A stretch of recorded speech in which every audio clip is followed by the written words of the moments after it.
그러기 위해서 무너진 보수를 근본부터 재건하겠습니다. 대한민국 보수 재건 프로젝트 보수합시다. 비오는 수요일 보수의 새로운 숨을 불어넣습니다. 훈수 성태가 왔다. 오늘도 보수의 피가 되고 살이 되는 강력한 훈수 한방, 로맨틱한 훈수 한방 기대하겠습니다. 국민의힘 중앙위원회 의장 김성태 대표님 안녕하세요. 예, 안녕하세요. 김성태입니다. 네, 비오는 수요일입니다. 그 발음 잘하세요. 뭐라고요? 혼수 잘못하면 혼수 혼수로 또 이렇게 제가 혼수라고 안 했어요 절대. 약간 처음에 발음은 좀 아니에요. 제 발음을 또 네 알겠습니다. 훈수 성태 김성태 대표하고 가겠습니다. 예. 동남권 신공항 뜨겁네요. 그렇습니다. 이제 국무총리실 검증위원회가 이 김해 신공항 이 공항은 이제 그 동남권 관문공항의 역할을 수행하기에는 어렵다. 미래 확장성 측면에서 예. 무리가 있다는 그런 판단을 내놓았죠. 예. 사실 이런 게 어떻게 보면은 부산시장 이제 보궐선거 5개월 앞둔 그런 시점에서 이 동남권 신공항 이 하나만 가지고 네. 영남권 우리 보수 정당 지지 기반이 네. 상당히 또 흔들려요. 네. TK와 PK가 이제 이 부분 가지고 또 갈등을 빚게 될 건데. 네. 국민의힘에서도 그렇더라고요. 저는 그런 측면에서 이 공항 때문에 예. 늘 그냥 말도 많고 탈도 많았어요. 예. 청주공항 같은 경우는 이게 노태우 공항이라고 이렇게 별명이 있잖아요. 그죠? 예. 그리고 저 전라도 무안공항은 DJ 정부 때의 가장 실세였던 네. 하나갑 공항이라고 이렇게 네. 별명이 있었어요. 네. 이런 공항들은 한결같이 뭐 경제성 측면에서는 사실상 공항으로서는 무리인데 네. 정치적 하여튼 목적을 달성하기 위해서는 대단히 성공한 프로젝트들이에요. 예. 그래서 이제 이 동남권 신공항 가지고 또 김해 신공항이 또 무산되는 걸 보고 저는 안타까워요. 이 노무현 대통령 때 가덕도 신공항 이 동남권 신공항 문제를 이제 처음 들고 나왔고 네네 그때부터 시작했죠. 이걸 또 이명박 대통령 시절에 가덕도 써먹었어요. 신공항 계획은 또 철회시키고 예. 무산시켜 버렸단 말인데 예. 이걸 이제 또 박근혜 또 대통령 때 김해 신공항으로 이렇게 최종적으로 확정을 시켰는데 네. 또 이제 문재인 정부 들어서서 김해 신공항 이게 무산되는 절차 이렇게 하다 보면은 사실상 이 영남권 동남권 신공항 하나 언제 건설할지 저는 상당히 불투명해집니다. 불투명합니까? 그렇습니다. 이번엔 또 짓겠죠.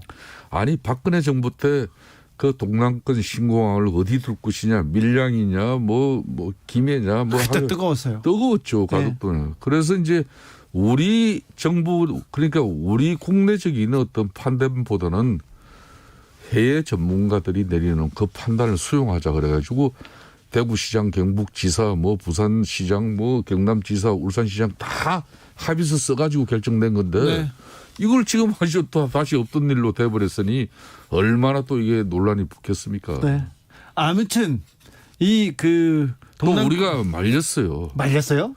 사실상 이 문재인 정부에는 국정 운영 기술자들이 상당히 포진하고 있는데 국민의힘 쪽에 많지 않습니까? 제가 볼 때는 우리 당에는 이제 그런 기술자가 없어요. 그래요? 이거 하나만 하면은 우리 또 정당의 지지 기반인 그 영남권이 통째로 또 이렇게 상당히 갈등할 수밖에 없는 이 그 구조예요. 공항 이슈 때문에 다 내년 재보궐선거 부산 시장 선거 이거 좀 어려워집니까? 그러니까 정부의 정책이 일관성이 있게 유지되는 게 가장 중요한 부분인데 네. 야당 입장에서는 대통령 한 사람 바뀌었다고 해서 그 18년 동안 동남권 신공항 문제를 가지고 그런 결정을 내놓은 걸 다시 3년 4년 만에 이걸 무산시키고 또 백지화됐는데 여기에 대한 문제 제기를 더 크게 가져가야 되는데 벌써 근데 그 얘기 안 하고 우리 국민의힘에서도 네. 벌써 입장이 또 나눠져 버렸죠. 난 찬성이야 그런 사람들 많아요. 김종인 위원장과 또 부산권 의원은 그렇고 그런 찬성이다. 네. 또 뭐 조호영 원내대표를 비롯한 또 TK 쪽의 의원들은 네. 이게 무슨 소리냐. 네. 이렇게 되면 벌써 우리가 갈등이 일어난 거죠. 그러면 또 좀 밀리네요. 이 이슈에 대해서는. 이 이슈에 밀리기보다는 네. 이 이슈에 또 우리들이 상당히 고민을 해야 되는 그런 상황이 된 거죠. 알겠습니다. 자, 이명박 박근혜 전 대통령에 대한 대국민 사과. 이걸 사과를 해야 된다 말아야 된다를 가지고도 또 당에서는 논란이 있는 것 같습니다. 그렇습니다. 이게 아무래도 논란거리인가요? 비대위원장이신 김종인 위원장 입장에서는 지난번 5.18 묘역 앞에서 무릎을 꿇으면서 5.18의 그 역사성에 대해서도 우리가 올바르게 인식을 갖는 그런 측면에서 참회의 어떤 그런 눈물과 무릎을 꿇었지 않습니까? 예. 뭐 이렇게 하는, 그리고 우리가 공정경제 3법이라든지 기본소득제 뭐 이런 부분은 아무래도 좀 보수 진영에서는 좀 생소한 부분이지만 김종인 위원장이 그래도 중도로 집행을 넓혀 나가는 그런 큰 정책적 변화와 또 기존 우리 당의 어떤 역사적인 측면에서 가오에 대해서도 좀 바로잡는 그런 가단성 있는 어떤 그런 결정이 있는데, 사과할 거는 사과한다. 네. 이게 국민의 우리 당내에서도 입장이었는데. 이 사과라는 거는 당사자가 해야지 진정한 의미가 있는 건데 예. 김종인 위원장은 당사자가 아닌데 무슨 사과냐. 네. 뭐 이런 또 볼멘 소리도 나오고 하니까 뭐 좀 이 문제 가지고도 지금 당내 좀 논란이 좀 있어서 안타까운 심정입니다. 그러니까 이런 문제도 좀 깔끔하게 해결하지 않고 계속 논란이 이어갑니다. 다른 이슈로 넘어가겠습니다. 지금 이거는 좀 짧게 좀 얘기해 주세요. 예. 자, 유승민 전 의원 대권 재도전 선언했습니다. 어떻게 생각하세요? 뭐 본인으로서는 지난 대선에서 이미 한 6%의 지지로, 네. 6% 정도 얻었습니다. 예, 대선의 지지로 이제 뭐 가능성을 본인은 이제 만들었다 생각하니까 당연히 또 우리가 이제 특히 대선 후보가 절대적으로 지금 보이지 않는 그런 상황에서 뭐 대권력을 강하게 이제 어필한 것 같아요. 네. 아니 그러니까 개인적으로 어떻게 생각하세요? 그러니까 저는 그런 측면에서 뭐 정치인이면 누구든지 네. 대권의 꿈을 가질 수는 있는 것이죠. 네. 금태섭 전 의원께서 지금 국민의힘에서 막 강연도 하고 얘기하는데 금태섭 전 의원의 행보에 대해서는 어떻게 보세요? 금태섭 전 의원 입장에서는 이제 민주당 내에서 진영 논리에 갇혀서 자신이 더 이상 정치를 할 수 없는 그런 어려움이었다는 그런 입장을 가지고 이제 탈당을 했지 않습니까? 네. 지금 이제 서울시장 후보도 우리 당의 유력한 후보가 지금 보이질 않으니까. 네. 혹시 입당하라고 지금 아니 뭐 아직 저는 그런 어떤 제스처는 너무 섣부르다고 생각해요. 영입. 그러니까 본인이 탈당한 이유나 앞으로 정치적 입장이 만큼 정리될 때까지는 네. 그건 기다려야 되는 것이지. 지켜보자. 네. 그걸 뭐 국민의힘에서 섣부르게 입당시켜놓고 막상 서울시장 안 세우면 더 국민들에게 또 서울 시민들에게 또 우습게 보이지 않겠습니까? 그런 부분은 서울시장 신중하게. 까미기는 까미입니까? 그런 것도 좀 더 충분하게 지켜보자. 지켜봐야 되는 것이죠. 자, 오세훈 전 서울시장은요? 저는 오세훈 서울시장은 우리 당 입장에서는 네. 본인이 서울시장을 재선을 어렵게 재선하셨죠. 재선시장이 돼가지고 또 서울시장을 뻥 차시기도 했죠. 서울시장직을 던졌는데 네. 어떻게 보면은 오세훈 시장은 본인이 2022년 대권 가도에서 대권을 손에 쥐기보다는 우선 서울시장을 다시 재탈환해서 예. 결자 해지하는 그런 모습도 상당히 저는 중요하다고 보고 있습니다. 네. 오세훈 결자 해지예요. 자, 나경원 전 원내대표는요? 지금 워낙 여러 가지 사안에 대해서 어려움을 겪고 있기 때문에 네. 정치적 행보에 상당히 어려운 시간이죠. 그렇기 때문에 뭐 이 역시도 좀 더 우리는 지켜봐야 됩니다. 또 서울시장이나 부산시장 이 보궐선거는 항상 상대당의 구도가 필요한 거예요. 예. 그래서 우리 당만 너무 섣부르게 빨리 진행하는 것도 저는 바람직하지 않다고 봅니다. 그래도 훈수를 좀 명확하게 줬으면 좋겠어요. 아니 보세요. 민주당이 서울시장, 부산시장 후보 요 앞에 전당원 투표해가지고 이제 후보 내기로 결정해놓고 그리고 이건 충분하게 시간을 가져야 할 거예요. 내년 1월 말이나 2월 초가 돼야 민주당에서 보궐선거 후보들이 가셔야 됩니다. 그럼 맞춤형으로 내자. 그런데 우리 당만 먼저 나가가지고 뭐 초상 치를 일 있습니까? 네. 먼저 내면 초상 치릅니까? 저는 충분하게 초상 치른다고 봅니다. 알겠습니다. 자, 훈수가 필요한 곳이 있어요. 청와대 그리고 내각도 개각 얘기가 계속 나옵니다. 네. 자, 훈수 성태가 보기에 야 여기는 바꿔야 되겠다. 누구는 좀 이중도 여기는 갈아줘야 되겠다. 이 좀 훈수 좀 부탁드립니다. 문재인 대통령께서 국정 이제 4년 차입니다. 예. 여러 가지 뭐 이 국무위원을 비롯한 공직자들이 네. 기강이 해이해지고 네. 또 한편으로는 이제 보통 이때쯤 되면 레임덕이 발생하거든요. 네. 그래서 이제 정책 집행의 효율성도 떨어지고 흔히 말하는 국정 운영이 이렇게 잘 안 돌아갈 시기예요. 느슨하지고. 네.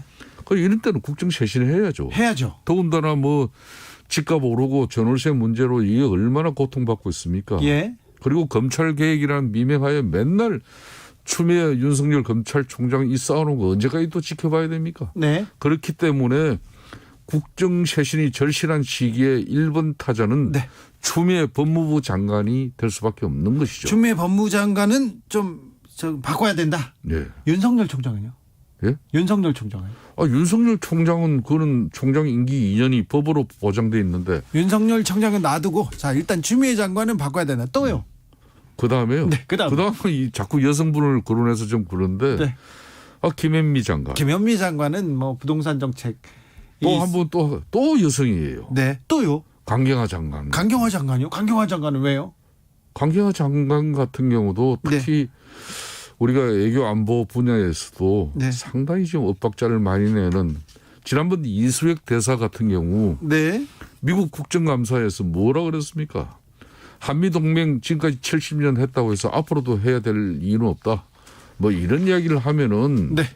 한미 간에 지금 바이든 특히 미국 대통령 당선인하고 대한민국하고 이렇게 원만해지겠습니까? 알겠습니다. 계속 또 물어볼게요. 강민규님, 김성태 전 의원님의 솔직한 보수 얘기 좋습니다. 얘기합니다. 또 교체해야 될 사람이 있습니까? 또 여성이에요. 또 누구요? 이종욱 여성가족부 장관. 여성가족부 장관. 아니 내년 4월 7일에 치러지는 이 재보궐선거를 전 국민이 예? 성인지 학습 교육의 기회로 삼아야 된다. 네. 이 정신 나온 사람이에요. 또 있습니까?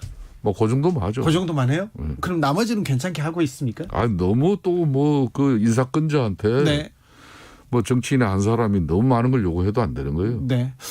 청와대도 조금 이렇게 좀 바꿔줘야 됩니까? 청와대 이제 노영민 비서실장 교체 이야기는 어느 시절의 이야기입니까? 네. 양정철 뭐 전에 뭐 이런 핵심 참모들 쓰시려면은 네. 이때 데리고 써야 돼요. 지금 써야 됩니까? 그럼 정권 말기에는 가장 믿을 사람 데리고 써야 됩니다. 정권 말기에는 가장 믿을 만한 사람을 써라. 양정철을 기용해라. 그렇죠. 그렇게 해가지고 네. 뭐 이런 사람은 뭐 그래도 선거 전문 뭐 그런 기획 능력이 탁월한 사람 아니에요. 예. 뭐 그런 사람들 이야기 들으면은 뭐 대통령이 머리 아플 이유도 없겠죠. 그래요? 오히려 정권 말기니까 자기 사람들로 네. 마지막 정치를 해야 된다. 그렇게 봅니다. 그렇습니까? 예. 이거 여성 장관 말고 나머지는 또 괜찮겠습니까? 나머지도 있는데 네. 제가 뭐 너무 많이 이야기해가지고 다 뭐 수용되어질 것도 아닌데. 네. 수용하려고 노력할 수도 있죠.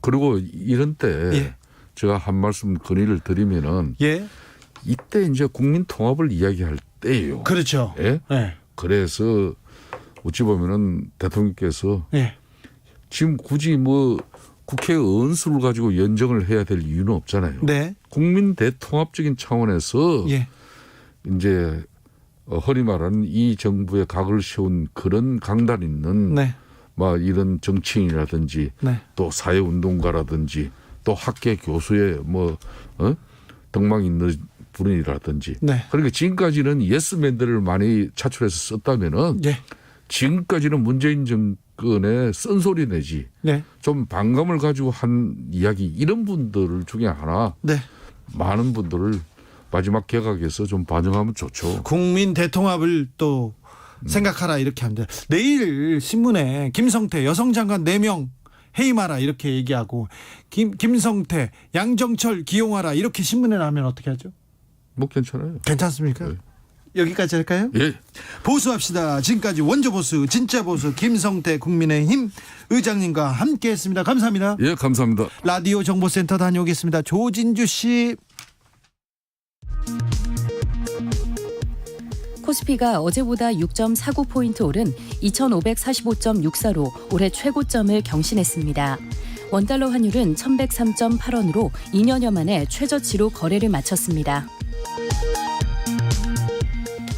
국내 코로나19 신규 확진자 수가 하루 새 313명 늘어 81일 만에 300명대로 증가했습니다. 국내 발생 245명 가운데 서울 91명, 경기 81명, 전남 15명, 경북 12명 순입니다. 방역당국은 과거 확진자 대부분이 특정 집단에서 대규모로 발생했던 것과는 달리 지금은 삶의 현장 곳곳에서 동시다발적으로 확진자가 나오고 있다고 우려했습니다. 코로나19 확산세가 거세지는 가운데 방역당국은 전국에서 직장과 모임, 수영장, 학교 등 일상 공간을 매개로 한 중소규모 집단 감염이 계속 확인되고 있다고 밝히며 위험이 문턱에 다가왔다고 우려했습니다. 문재인 대통령이 빠르면 올해 말부터 코로나19 항체 치료제와 혈장 치료제를 선보일 수 있을 것이라고 밝혔습니다. 민주당은 오늘 공수처장 후보 추천위원회 3차 회의에서 최종 후보를 추천하지 못한다면 야당의 비토권을 삭제하는 법 개정에 나서겠다고 최후 통첩했습니다. 국민의힘 주호영 원내대표가 공수처장 후보 추천을 오늘까지 마무리하지 못하면 야당의 비토권을 무력화하기 위한 공수처법 개정을 강행하겠다는 민주당에 대해 그런 깡패짓이 어딨나라고 비난했습니다. 지금까지 라디오 정보센터 뉴스였습니다.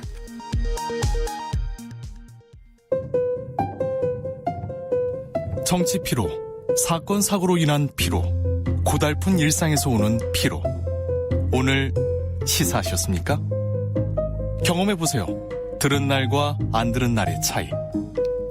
여러분의 피로를 날려줄 저녁 한 끼 시사. 추진우 라이브.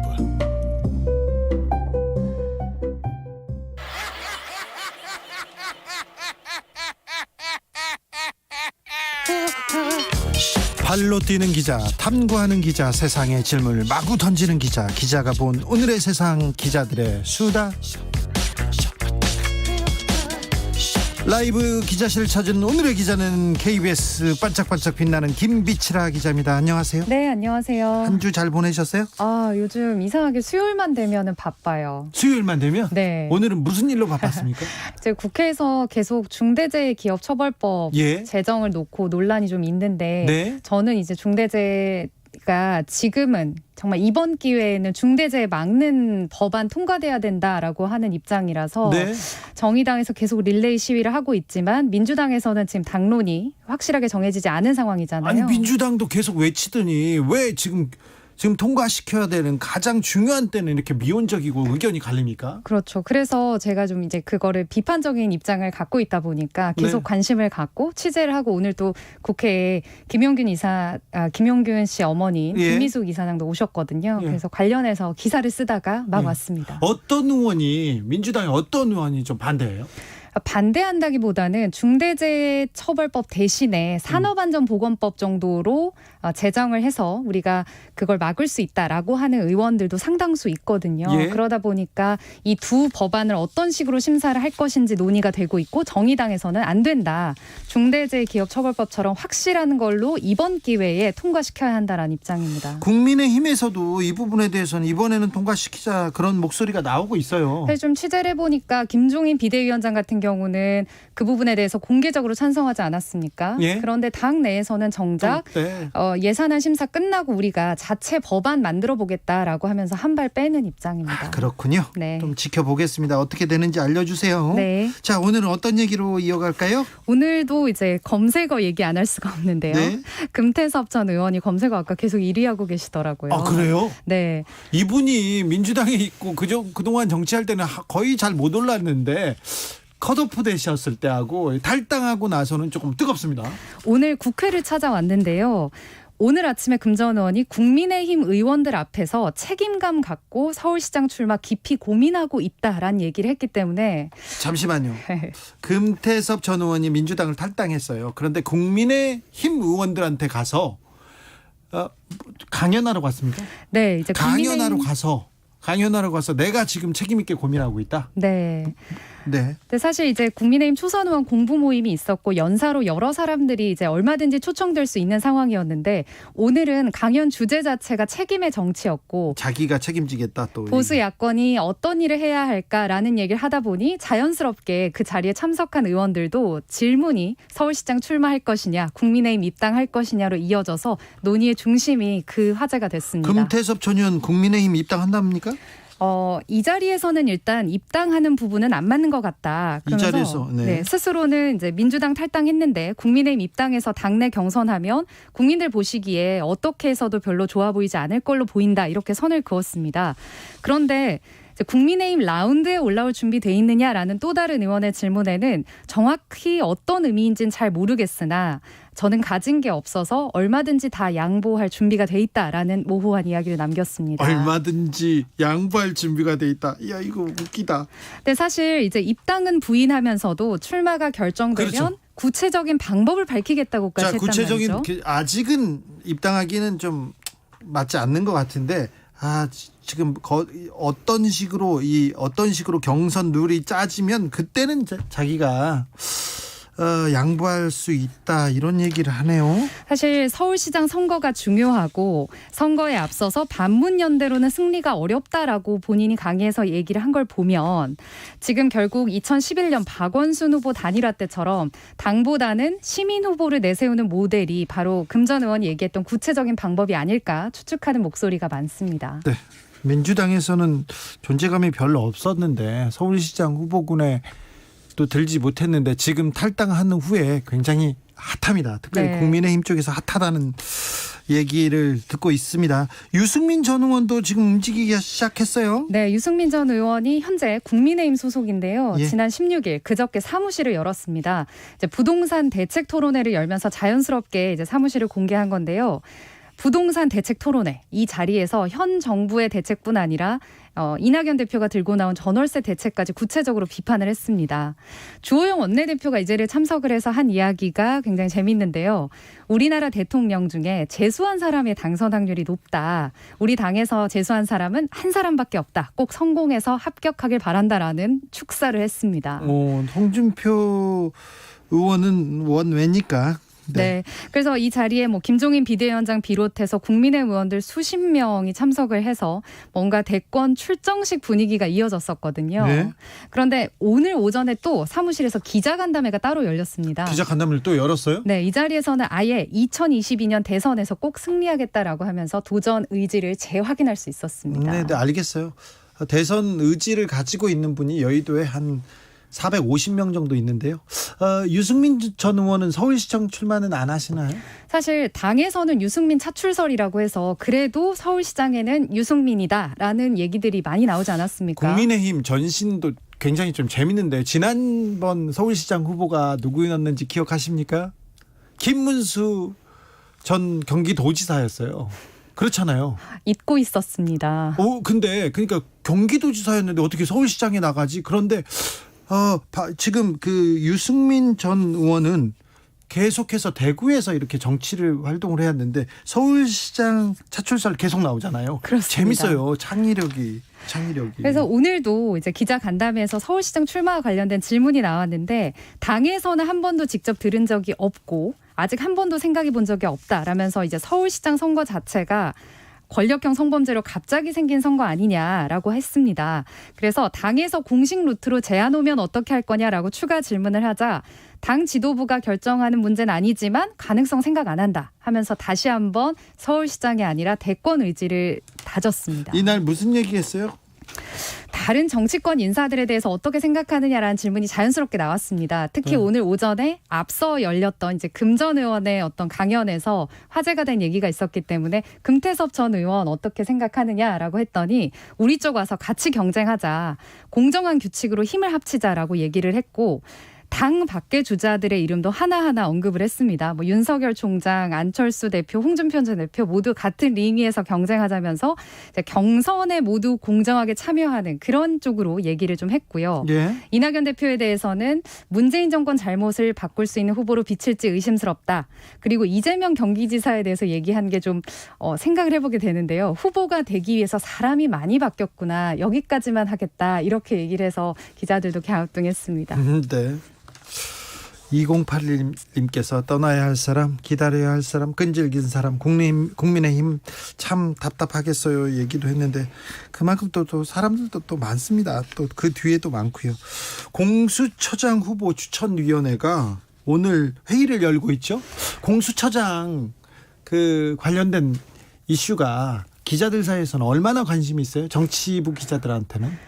사실 정치부 기자들이 지금 이제 물어보신 의도랑 비슷한데 예. 아마 일반 시민들 중에 공수처를 아는 사람들이 있을까라고 예. 얘기할 정도로 뭔가 처장이 정해지고 처장이 정해지기 전에 이 추천위원들 정하기까지도 엄청난 진통이 있지 않았습니까? 네. 기자들을 어떻게 보면 끊임없이 괴롭히는 이슈 중에 하나. 네. 그 정도로 생각을 합니다. 그렇게 큰 이슈가 아닌데 가장 또 스트레스를 받고 있는 이슈 중에 하나예요. 네, 뭐든지 결정이 나는데 참 어려운 게 지금 이 이슈입니다. 여야가 함께 합심을 해야지만 초대 공수처장을 뽑을 수 있는 쪽으로 법이 만들어져 있기 때문인데요. 예, 공수처장 후보 추천위원회가 지금 회의를 열고 있습니다. 지금 하고 있죠? 네, 오늘 오후 2시에 시작했으니까 벌써 4시간이 지났는데 아직까지 한 번도 정회를 하지 않았다고 합니다. 그래요? 굉장히 논의가 길어지고 있는데요. 화장실도 안 갔어요? 그랬다고 합니다. 아, 누군 갔겠죠. 밖에선 안 보이더라고요. 네.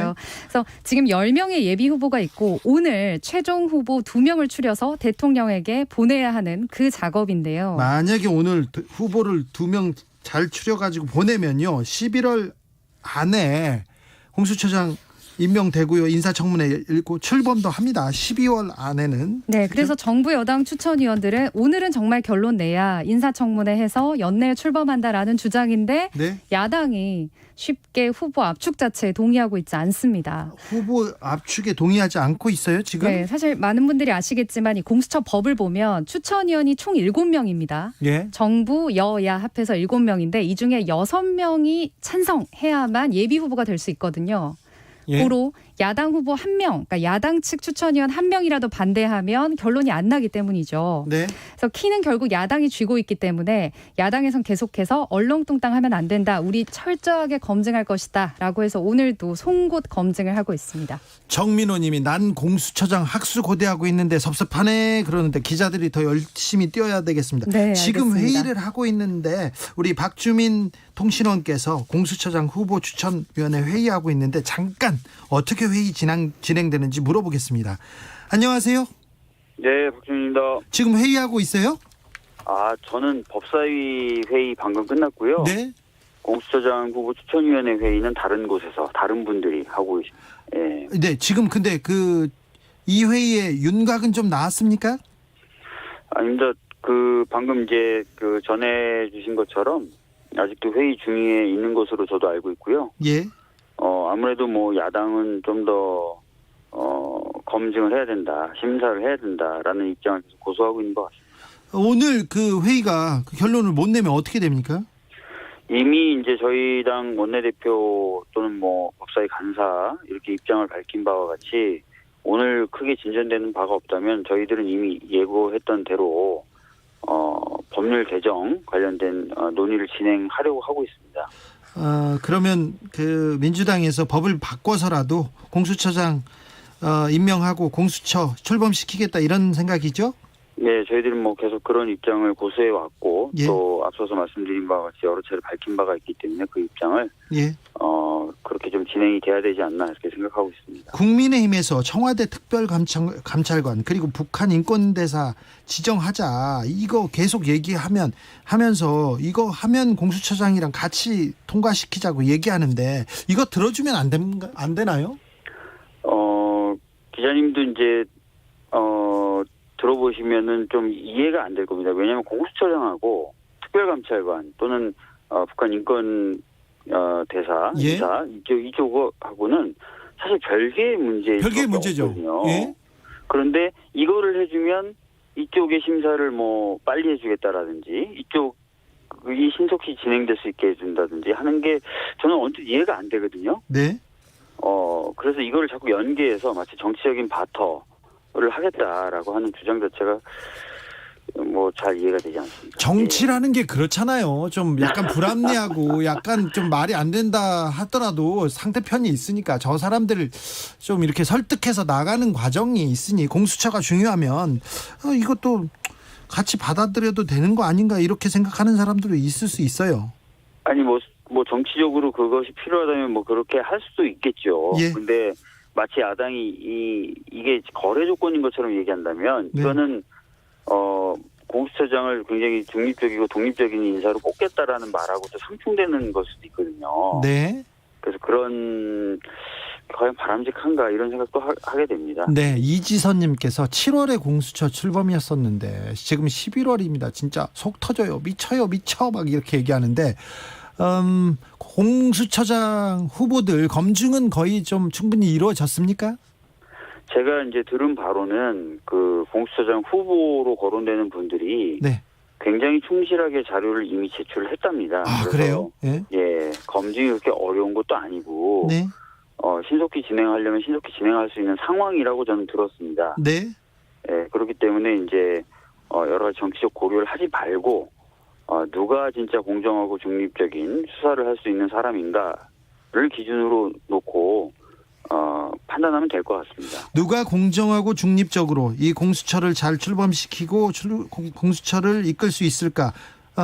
좀 점찍어둔 후보 있습니까?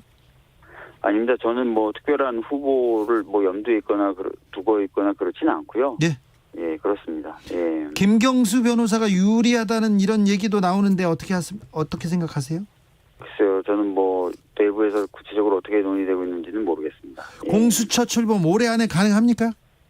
아까도 말씀드렸던 것처럼 저희 입장에서는 오늘 웬만하면 후보들이 결정되기를 바라고 있고요. 그렇지 예. 않으면은 법률 개정을 통해서라도 좀 신속하게 절차를 진행하자라는 입장이기 때문에 그런 그 프로세스를 밟는다면 올해 내에 출범 가능하지 않을까 이렇게 생각하고 있습니다. 지금까지 박주민 더불어민주당 의원이었습니다. 감사합니다. 예, 감사합니다.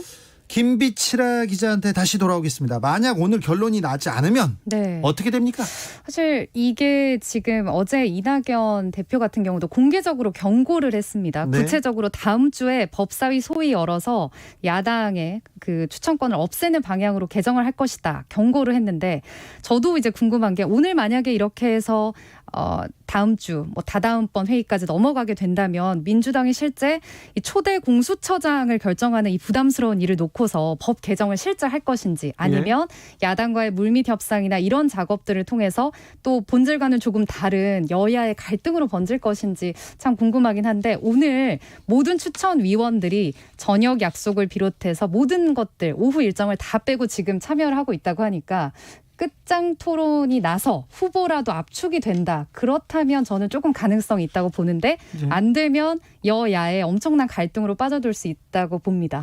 만약에 오늘 결론이 안 나면 내일부터 또 국회가 시끄럽고 싸움하고 막 그럴 수도 있어요. 네, 그렇게 안 되길 바라고 있습니다. 거기까지는 안 가야 되는데 잘 될까요? 지금 이제 총 후보가 10명이잖아요. 예. 사실 이제 이걸 뭐 5명 2배수 정도로라도 압축하자. 네. 지난번에 사실 그 정도 했어야 이번에 예비 후보 2명 나온다는 얘기가 있었는데 그렇죠. 지금 전혀 압축이 안 됐잖아요. 회의할 때마다 몇 걸음씩은 좀 전진해야 되는데 그쵸. 그게 쉽지 않은 것 같아요. 네, 전진된 모습이 오늘은 좀 나오기를 기대해 보겠습니다. 네. 지금까지 김비치라 기자였습니다. 오늘도 감사했습니다. 고맙습니다. 2661님께서 초대 공수처장이 나중에 대권 도전할 것 같아요 이렇게 말씀하시는데 그러면 초대 공수처장이 엄청나게 일을 잘하고 공수처를 잘 이끄시고 나서 나중에 정치하는 거 그거야 뭐 그때 가서 볼 일이고요. 뭐 좋은 일이죠. 교통정보 물어보고 올게요. 이승미 씨. 네, 이 시각 교통 상황입니다. 오늘 날씨 영향으로 오후 내내 도로 상황이 좋지 않은데요. 퇴근 정체까지 시작이 되면서 특히 수도권 제일순환고속도로 정체가 깁니다. 일산에서 판교 구리 방향으로 일산에서 송내, 서안암에서 구리 부근까지 긴 구간 밀리고 있고요. 반대 구리에서 판교 일산 쪽으로는 하남분기점에서 청계터널 쪽으로 20km 넘게 막히고 있습니다. 계속해서 일산 방향으로 시흥휴게소에서 송내 부근 막히고요. 경부고속도로 서울 방향으로 한간터널 부근 3차로에는 장애물이고요. 천안나들목 진출로에선 사고가 나서 차로 변경에 유의하셔야겠습니다. 이후 안성휴게소에서 오산, 기흥 동탄에서 신갈까지 밀리고 있고 판교 진출로 차량이 많다 보니까 서울요금소부터 속도 내기 어렵고요. 다시 달래내 고개 부근에서 한남 쪽으로 막히고 있습니다. 평택 시흥고속도로 시흥 방향으로는 조암 부근 정체를 시작으로 송산 마도 부근까지 막힙니다. KBS 교통정보센터였습니다. 테이크아웃 시사 나왔습니다. 오늘도 하나 챙겨가세요. 주진우 라이브.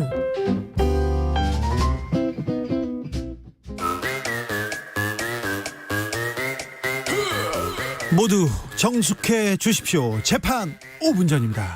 재판부 입장하고 변호사들 들어왔습니다. 그럼 사건 번호 1118 오늘의 재판 시작하겠습니다.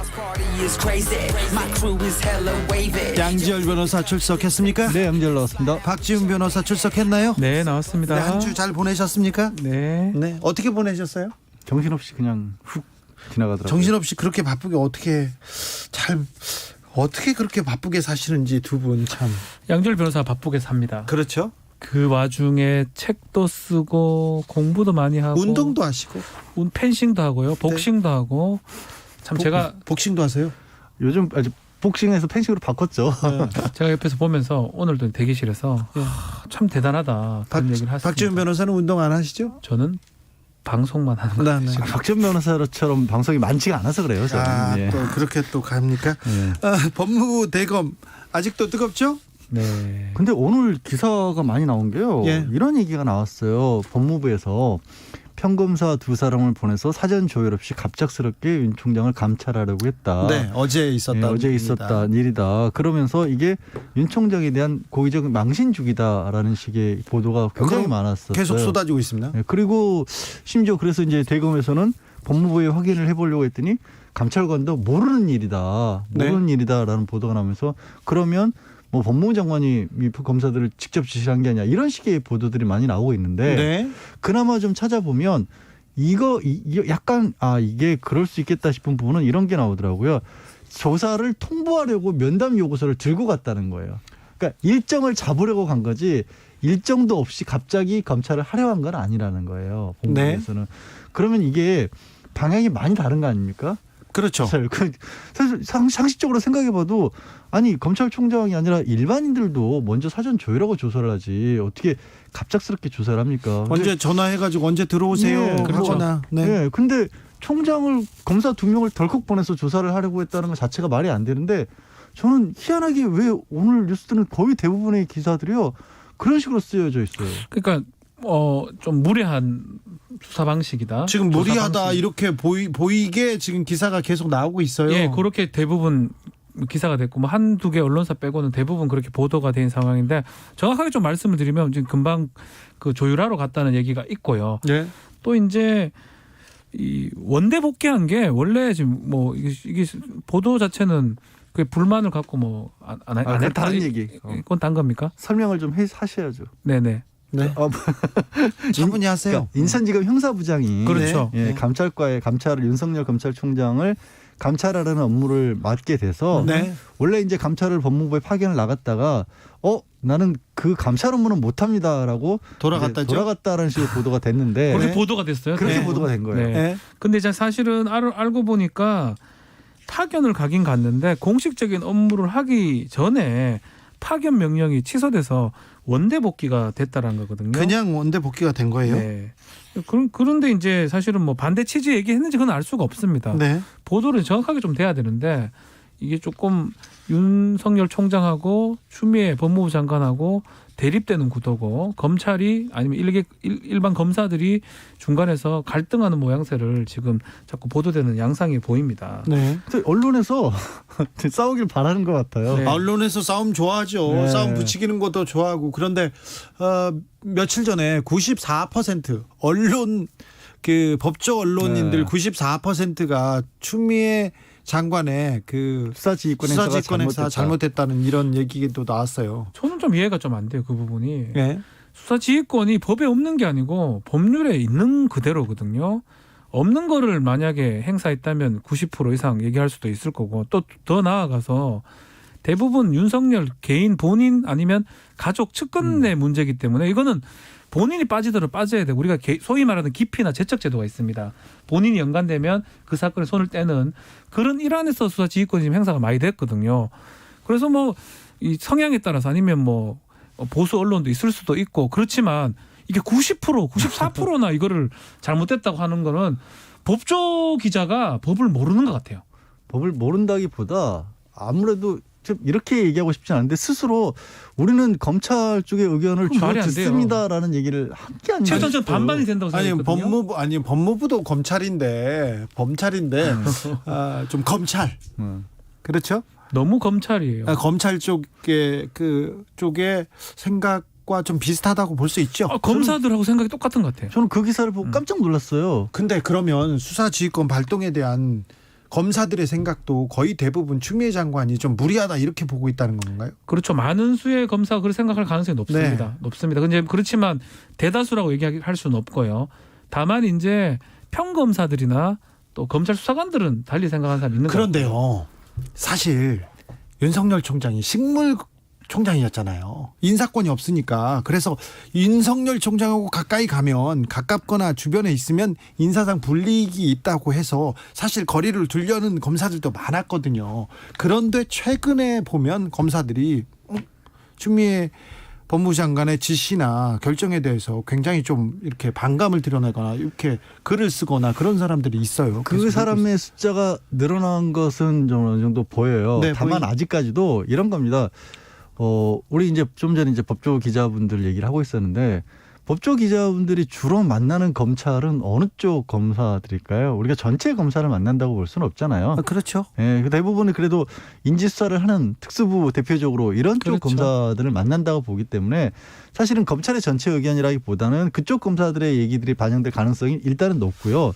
두 번째로는 지난번에 국정감사 이후에 윤석열 총장이 보여준 모습에 대해서 검찰이 아니 뭐 윤 총장하고 가깝고 멀고를 떠나서 검찰 전체가 너무 몰리는 거 아니냐라는 그런 인식도 좀 있는 것 같더라고요. 왜 거기에서 검사들이 왜 몰린다고 생각했을까요? 그러니까 지금 확실한 거는 2,200여 명의 검사가 대한민국 검사가 있습니다. 네. 그렇지만 지금 문제되고 있는 사람은 저는 100여 명 정도 목소리를 일반의 내거나. 형사 사건 검사들 뭐 제가 아는 검사들도 그렇게 관심이 없습니다. 월말 되면 사건 처리에 바쁘기 때문에 네. 월말마다 떼야 될 사건들이 정해져 있거든요. 사실 뭐 검찰총장의 그 네. 행보나 법무부 장관의 정치적 판단 이런 거에 신경 쓸 겨를이 없죠. 절주 사건 네. 처리해야 되고 사기 사건 처리해야 되기 때문에 뭐 음주 사건 처리해야 되고 그리고 사실상 관심이 없는 사람이 일반적인데 아마 청문회 때 국정감사 그 자리에서 부하 아니다라고 얘기하고 여러 가지 얘기했던 부분들이 조금 그 특수수사나 윤석열 총장을 많이 지지하는 검사들이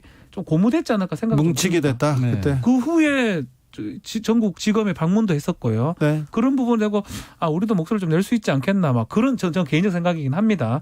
그게 좀 이 인과관계가 좀 있어 보입니다. 저는. 그리고 나서 상당히 많은 수의 언론들이 윤 총장 말한 거를 뭐 소신이라는 표현을 써가면서 지금 근데 보도가 언론 됐죠. 그러니까 검사들은 다르게 생각하는 검사들도 많은데 언론은 윤석열 총장의 편에서 지금 저 추미애 장관과의 갈등을 좀 바라보고 있는 것 아니 같습니다. 그거를 확실합니다. 그냥 확실합니다. 전에는 네. 막연했었는데 네.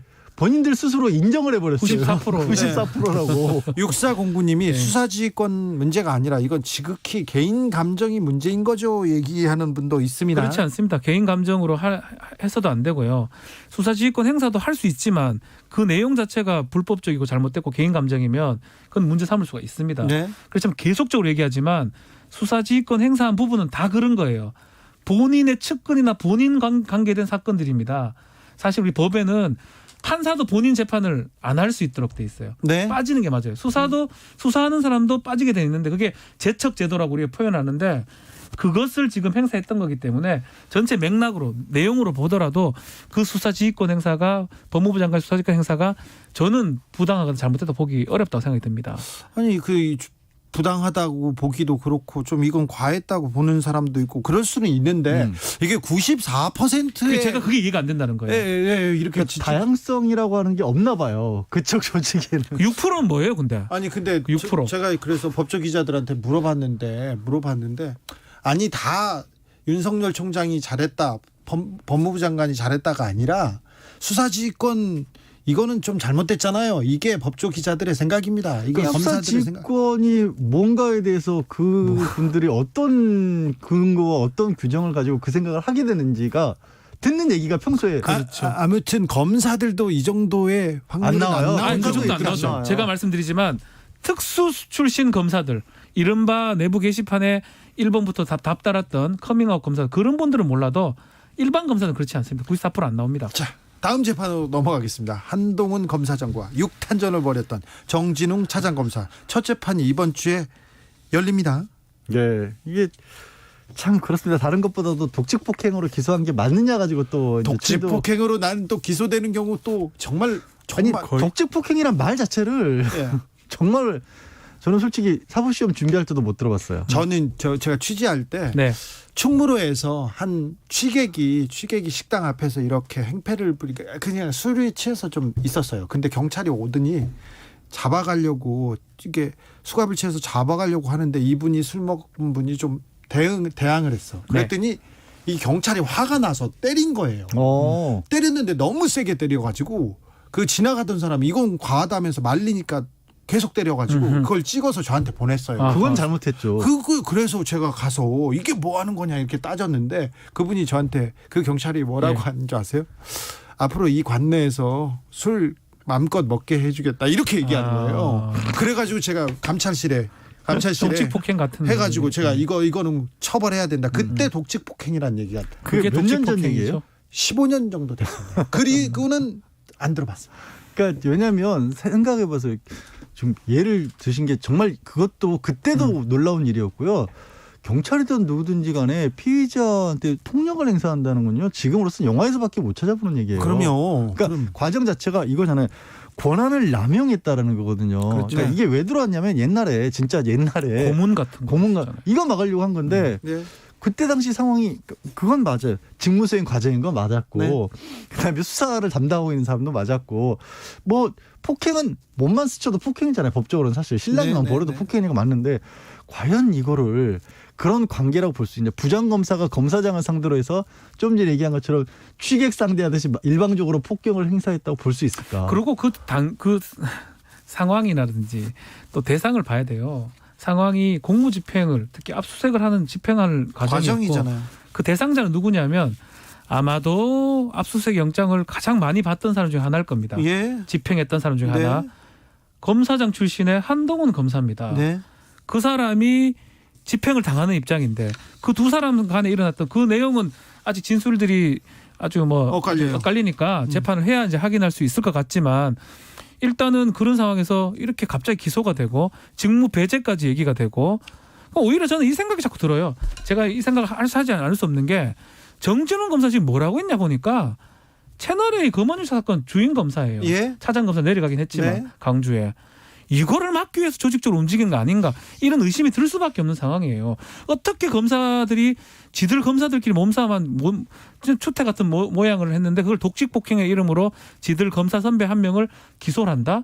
저는 사실 검사 조직 생리를 이해를 못 봤을 때 이해가 안 되거든요. 김학이 그렇게 기소 안 했지 않습니까? 아니 그런데 이건 그 또 검찰에서 이 건 가지고는 진짜 절반이 쫙 나눠지세요.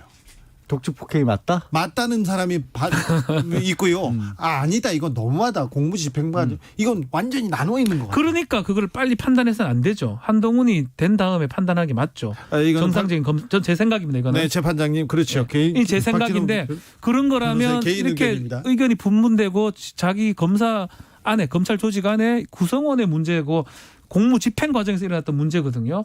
그렇다면 한쪽이 뭔가 잘못됐다고 빨리 기소를 하는 게 예단을 형성하는 거예요. 그러니까 그거를 검사가 한다는 이해가 안 되는 이런 문제가 거죠. 있으니까 이거는 공수처에서 처리해야 되는데. 그러니까 그래서 이제 뭐 감찰도 한번 해보겠다는 이게 네. 그래서 나온 거죠. 그런데 그렇죠. 여전히 이제 고검 감찰부장은 이게 내부에 다른 의견이 전혀 없었다.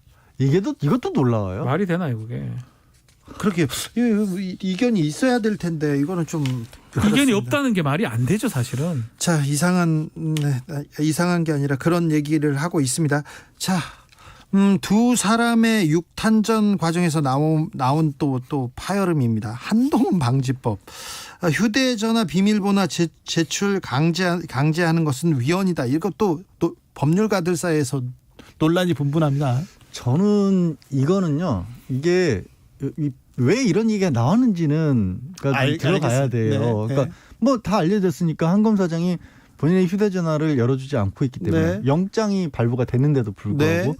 조사가 안 돼요. 우리가 보통 집이나 사무실이라면 문 따고 들어가죠. 네. 근데 문제는 이거 문을 딸 방법이 없다라는 거 아니에요. 네, 이제 이게. 점점 디지털 시대여서. 그러니까 이게 그러면 한 검사장도 그렇지만 나머지 사람들도 이거 안 열어주면 예를 들어서 휴대전화로 몰래카메라 뭐 불법 촬영을 했다.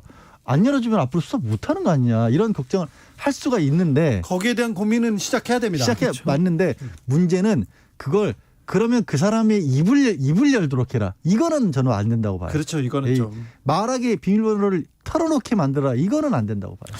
근데 저는 뭐 좀 다른 방식의 논의가 좀 하고 싶어요. 네. 뭐 조주빈 같은 경우도 사실은 휴대전화 비밀번호 얘기를 안 해서 수사가 상당히 진척이 안 됐었던 부분도 네. 있거든요.